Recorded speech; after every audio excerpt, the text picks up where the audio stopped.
Oops, why am I here? I'm supposed to be behind my standby screen. Hold on just a second.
Well, that was funny. I caught myself behind the scenes.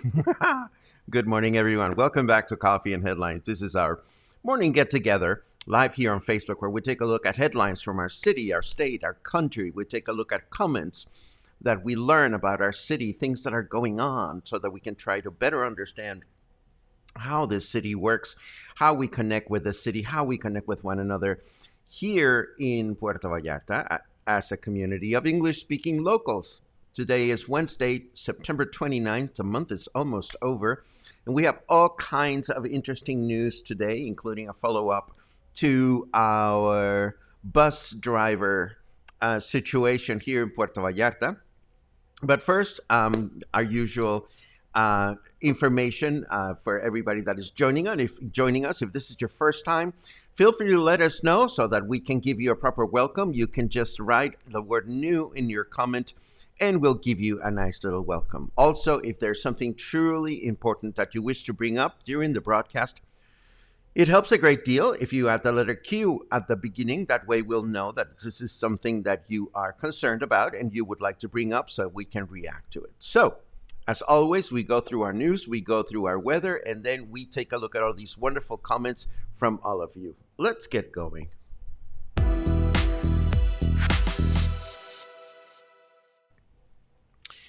Well, as I mentioned just a second ago, we have an update on the conflict between subrogate city bus drivers that have been demonstrating along Francisco Medina Asensio Avenue, arguing that they have legal papers to back them up and allowing them to continue operating their units, while the Secretary of Transportation argues that a specific company, Unibus, was assigned to handle all public transportation in the city 2.5 years ago.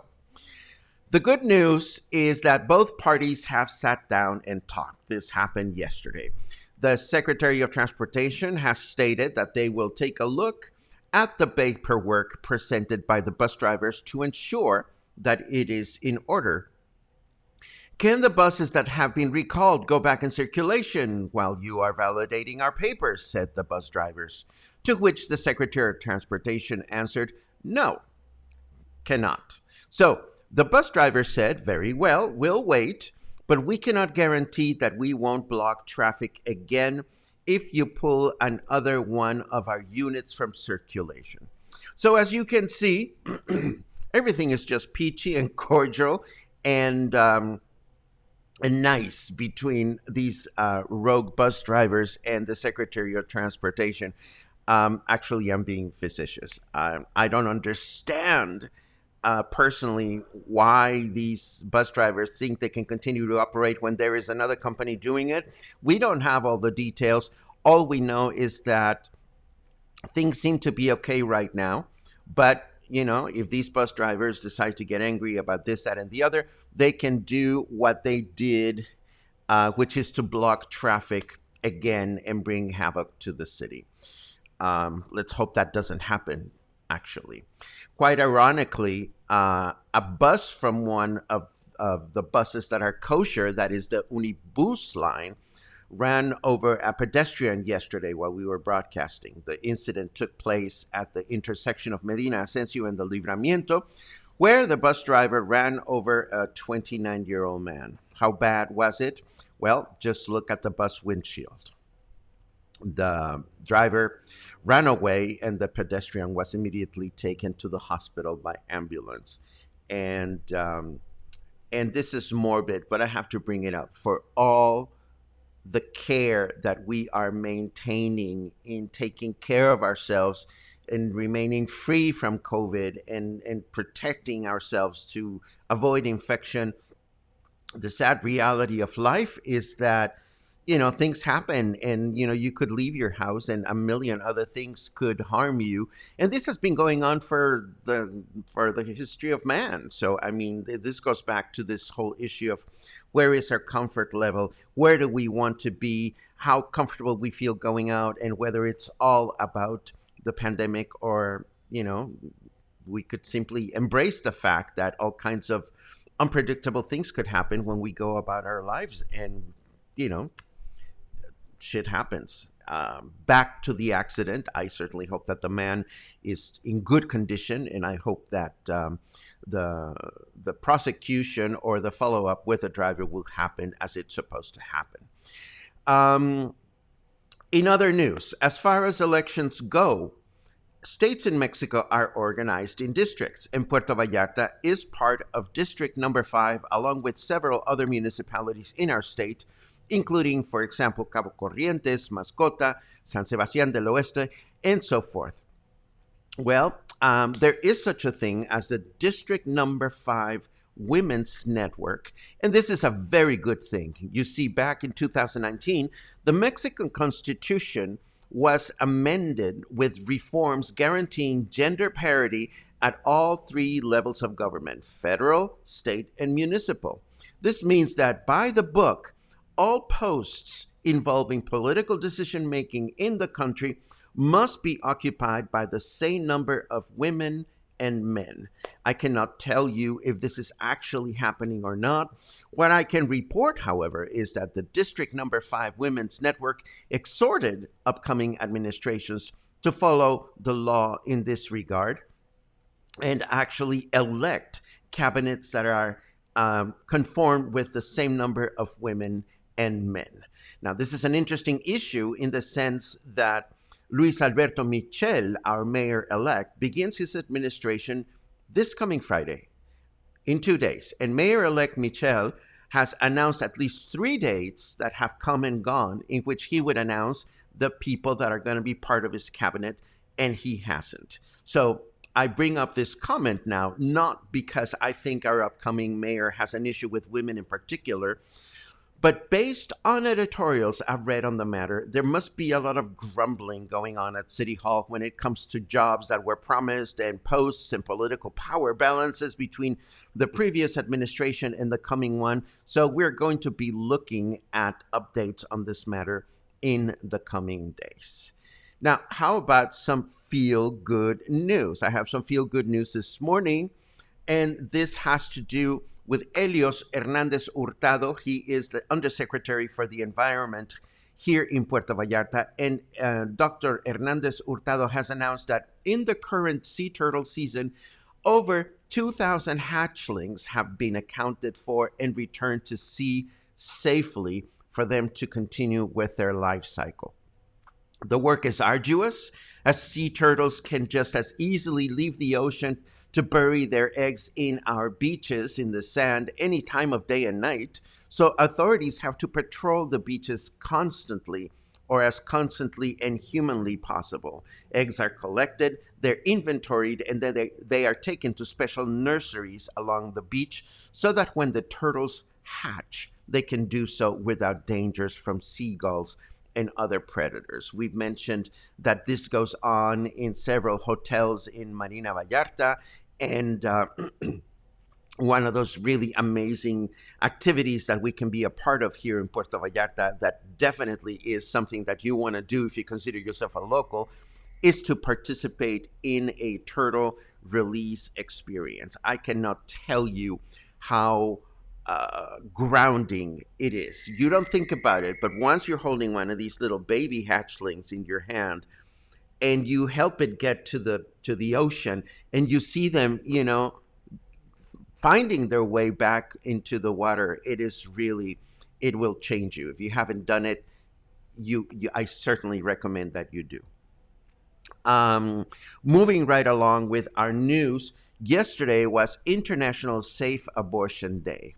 28th of September is the International Safe Abortion Day. The day was first celebrated as a day of action for decriminalization of abortion in Latin America and the Caribbean in 1990.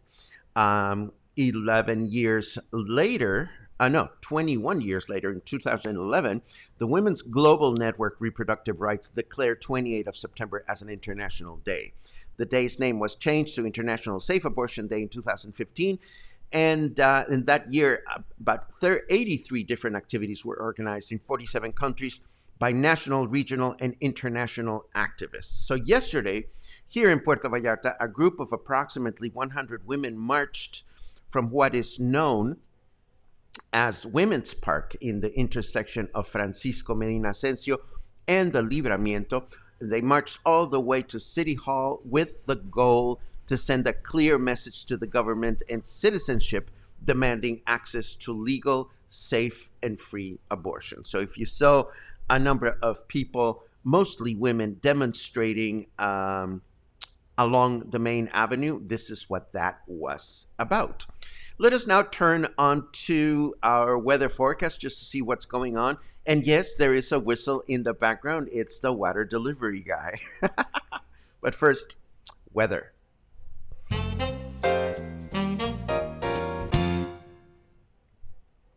That cloud looks just like Justin Bieber getting impaled by a unicorn. Oh my God, the visuals of that. I don't even want to think about it. We are enjoying 28 degrees right now, feels like 34. Our humidity is high, 95%, and our temperature in Fahrenheit is 82 degrees. So it's warm. It's warm out there. Our weather forecast for this hump day calls for a humid and partly cloudy day through the day with a high temperature of 32, low temperature of 24. Tomorrow, Thursday, we can expect possible light rain in the evening with light and variable winds, high temperature of 32, low temperature of 23. And we'll end the work week with a humid and mostly cloudy day on Friday, a high temperature of 32 and a low temperature of 22. And that is our weather forecast for the next few days. Let me see what else we have here. Oh, yes, of course. We have more news.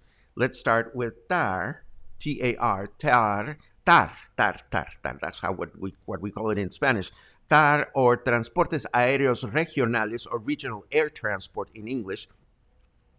They have been increasing flights connecting Puerto Vallarta with inland cities such as Guadalajara, Aguascalientes, Querétaro, and San Luis Potosí. Of course, these are wonderful options for those living in those cities looking to come to Puerto Vallarta for vacation. But these flights also open doors for those of us living here to visit other places in Mexico. And now, the airline has announced another direct flight, this time from Puerto Vallarta to Hermosillo, the capital city for the state of Sonora. TAR presently operates 25 domestic routes through the country with 1,119 monthly flights that are affordably priced in a lot of cases. This time, depending on the time in which you buy your plane tickets or the advance notice with which you buy your tickets, a lot of times it's a lot less expensive to fly from point A to point B than to take the bus. So there you have it. As for me, I'd love to get away from Puerto Vallarta anytime soon. I'm still pining for Guadalajara and the Metropolitan Opera Company opera broadcasts, which have not been confirmed in our capital city. They've been confirmed in other theaters throughout the country, but not in Guadalajara. So I'm a little blue. But the Jalisco Philharmonic has just announced a third season for this year. There will be seven. I am so glad that you're happy. There will be seven concerts, or rather, seven concerts have been scheduled between October and November at Guadalajara's Teatro de Gollado. The Jalisco Philharmonic usually performs their programs on Thursday evenings, and then they repeat the same program on Sunday matinees, and ticket prices for the symphony range between 25 and 250 pesos. Yes, you can attend the symphony for the price of two tacos. So I will leave you with all the information in the show notes. And even if I don't have opera, I think I'm starting to see a trip to Guadalajara in my near future, and I'm getting a little giddy, if I may. The annual film festival, oops, let me set this up. There you go, with a very nicely attended press release. The annual International Film Festival, organized by the Guadalajara University in Guadalajara, will take place this year from October 6 to 13. As in years past, there will be an extension of the festival taking place here in Puerto Vallarta at the CUC, or Coastal University Center. That it would be the Guadalajara's University local campus. There will be a combination of online and in-person activities and screenings. And of course, there is a Facebook page that has all the information, including film programming. And I will leave this for you in the show notes as well. This will be the 21st edition of the International Film Festival. And this is the news that I have put together for you for today. Let me very quickly rewind through your comments just to see if there's any interesting and important cues for us to address. And of course, your good mornings are very much appreciated and welcome. Thank you very much. And yes, Mike, you caught me unaware. I pushed the go live button without getting myself from the screen. So I think you probably even saw me wiping my face, which reminds me I made myself some face towels this week, because the ones that I have that I bought that are made of terry cloth are starting to look a little yucky, and I figured, well, why buy more if I can make them myself? There you have it. Let's see what we have. Mijal, please remind me when you're coming back to Puerto Vallarta. I'm missing you and husband. Let's see what else we have. And very nice good morning with hugs for me. Thank you very much, Claude. Much appreciated. Let's see what we have. Lots of hellos. I am back home in Vallarta, says Karen Smith. Good for you, Karen. Welcome back.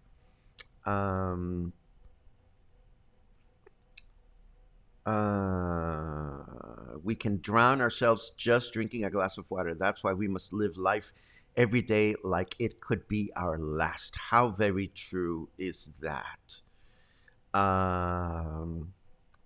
Love the sea turtles and the hatchling protection. Clay, I certainly hope you've had the opportunity to see this in action. Again, I sound like a broken record. It sounds like nothing to hold a little animal and put the little animal on the sea, on the sand. But it is really amazing. It really is. Yes, that was a whistle in the background. It's the agua guy. Claude asks, is he a cutie? I've never seen him. I have this idea that I'll keep my microphone and audio recorder on standby so that the next time I hear him, I run down the stairs just like I did when we had the knife sharpening guy, but it just hasn't happened. Oh, what a great story from Colette. 4 turtles laid their eggs in front of Langostinos in Los Arcos Hotel on Monday night. 'Tis the season. Yes, animal protection was called, and that is exactly what we do. Kathy here. Paco, I wonder if you could explain what retirement is like for the Mexican people. Do you guys have something like pensions or Social Security? I will gladly get into that. The answer is yes. You know how employers have to put their employees on Social Security in Mexico. And Social Security is not only about having medical care, but it is also about pension money. And pension money is given to workers by the government once you reach a certain age that I know I haven't reached. I think it's 65 years of age. The amount of money, of course, varies with how long you have been employed by a specific company. Some companies will also give you money for retirement if you've worked in a company for many, many years. Um, you are also given a pension by the company that hired you. And this happens both in private and public companies.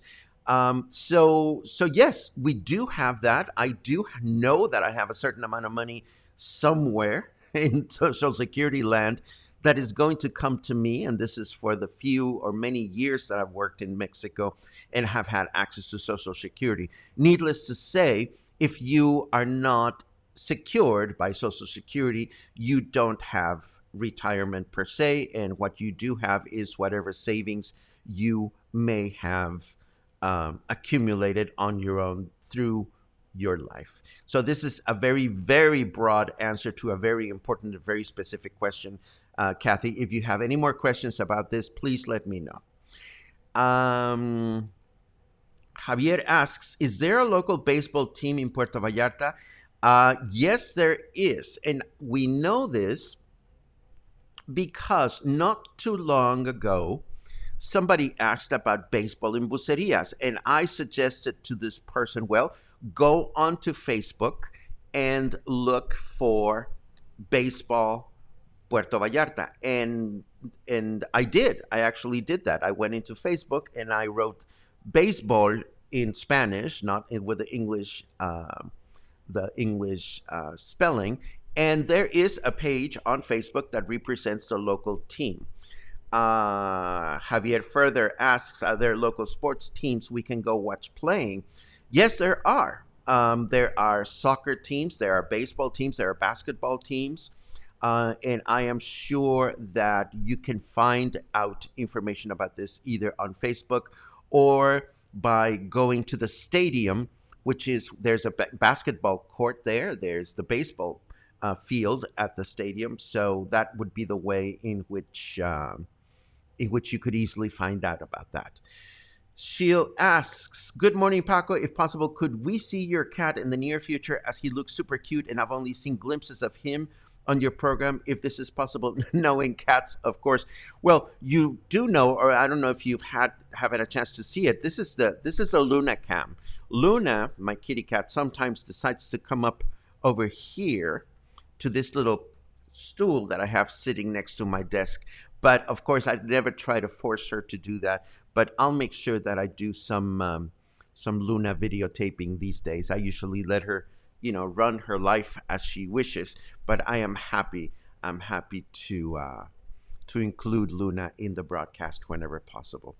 Let's see what else we have. Let's see. Government employee pension system, but recently it was discovered that 500 million pesos disappeared. The Mexican Social Security system is a very small amount monthly. Paco, correct me, as I do not want to pass around misinformation. It's very simple, Benny. If you are kind enough to post the link where you read that 500 million pesos disappeared, then you will not be passing around misinformation. I am not aware of such a headline, so I cannot correct you or not correct you. What we try to encourage everybody that joins us on a daily basis is to try to avoid, I heard, try to avoid, somebody told me, and statements like that. So if you are willing and able to share with us a bookmark or a web page or a news item where you actually saw this information, then we can all partner together in not disseminating false or inaccurate information. So I'm going to pass on this one, and I'm going to hope that you can share something more substantial with us. Unless, of course, I run into it in the news, in which case I would be so very happy to share. Let's see. Ba-di-ba-bi-ba-ba. Ba-ba-da-dee-da-da-da. Ha, great question. How does one find the knife sharpening guy? Well, you can't. It's like I'm sure that if I said to myself, okay, today I'm going to sit in my house and wait to hear the whistle, it wouldn't happen. Ironically, these people are just traveling salespeople or vendors, and they come and go at their own will. The other day, somebody wrote me and said, I haven't heard the guy selling bread coming by. Do you think he's okay? And I thought to myself, well, there must be more than one in this city. So you don't find the guy sharpening guy, Gliadri. The guy finds you, unless you happen to be. Sometimes locksmiths in the city, because they have to what's the word in English, when you have keys made, they have to brush them so that they're smooth. Sometimes locksmiths will also sharpen your knives, but the guy that is walking around, or the guys that are walking around with their whistle, you have to wait until they happen. And I've heard them, but not recently. You never know. I guess that's what I'm trying to say. Uh, let's see what else. Does he come in all colonias? That's a good question. I doubt it. But then again, why do I know? I mean, if I never lived in Conchas, so I don't know if they actually walk all the way to the top of Conchas hills to sharpen knives. I do know that they're around here, and I hope that you get to hear them someday. Um, Suzanne asks, is it not the company or business that you work for responsibility for signing you up on Social Security? I'm hearing you ask, is the company that you work for supposed to sign you up for Social Security? The answer is yes. If you are a legal company in Mexico, by law, you should offer your employees Social Security if you are, I think, a full-time worker. So it is their responsibility. I hope I answered your question correctly. Let's see what else. Deep da da dee da da. Do dee do dee do do do. Aha! Carmen Porras walks in and she says, if you have decent to professional kitchen knives, don't sharpen them with a guy on the street. They destroy them. So, and I respect that opinion very much, Carmen. So, because you happen to know about good knives, I wonder what you do to keep your knives in top shape. It would be helpful to all of us to know what we can do. I suppose one could buy one of those knife sharpening things. But again, I am not an expert on this. Let's see.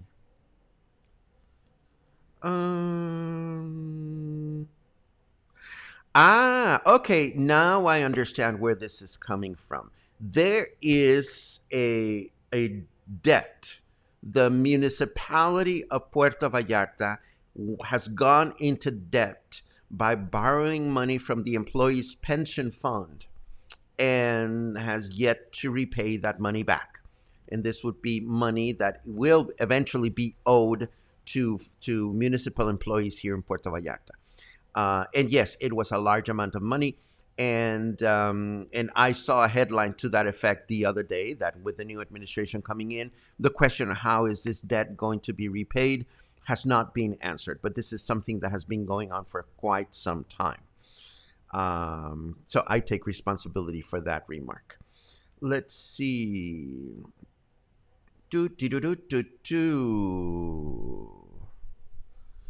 Let's see what else we have. We have different opinions about knife sharpeners. Claude has one opinion. Carmen has another one. Joanne says take your knives to the local butcher to sharpen. That's what I do every country I live in. And Dan says our landlady told us the same thing. Well, I am fascinated by this subject, the whole thing of sharpening the knives. I have only sharpened my knives twice since I arrived here in Puerto Vallarta, because I take good care of them. And Julie adds a very helpful commentary.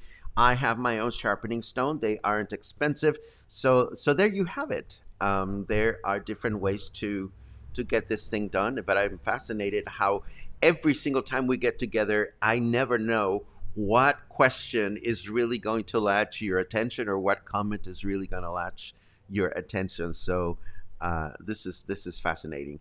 Anyhow, I think we've reached the end of your comments today, and that means we are reaching the end of our broadcast.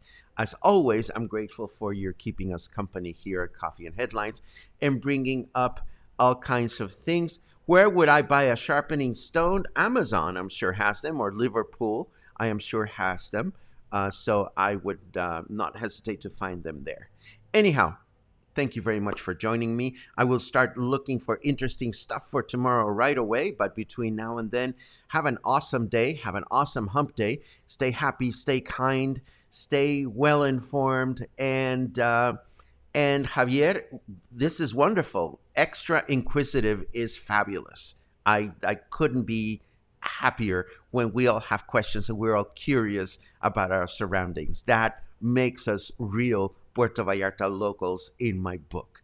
The day we stop being curious about how things work around us or how people think or how people feel, then I don't think we are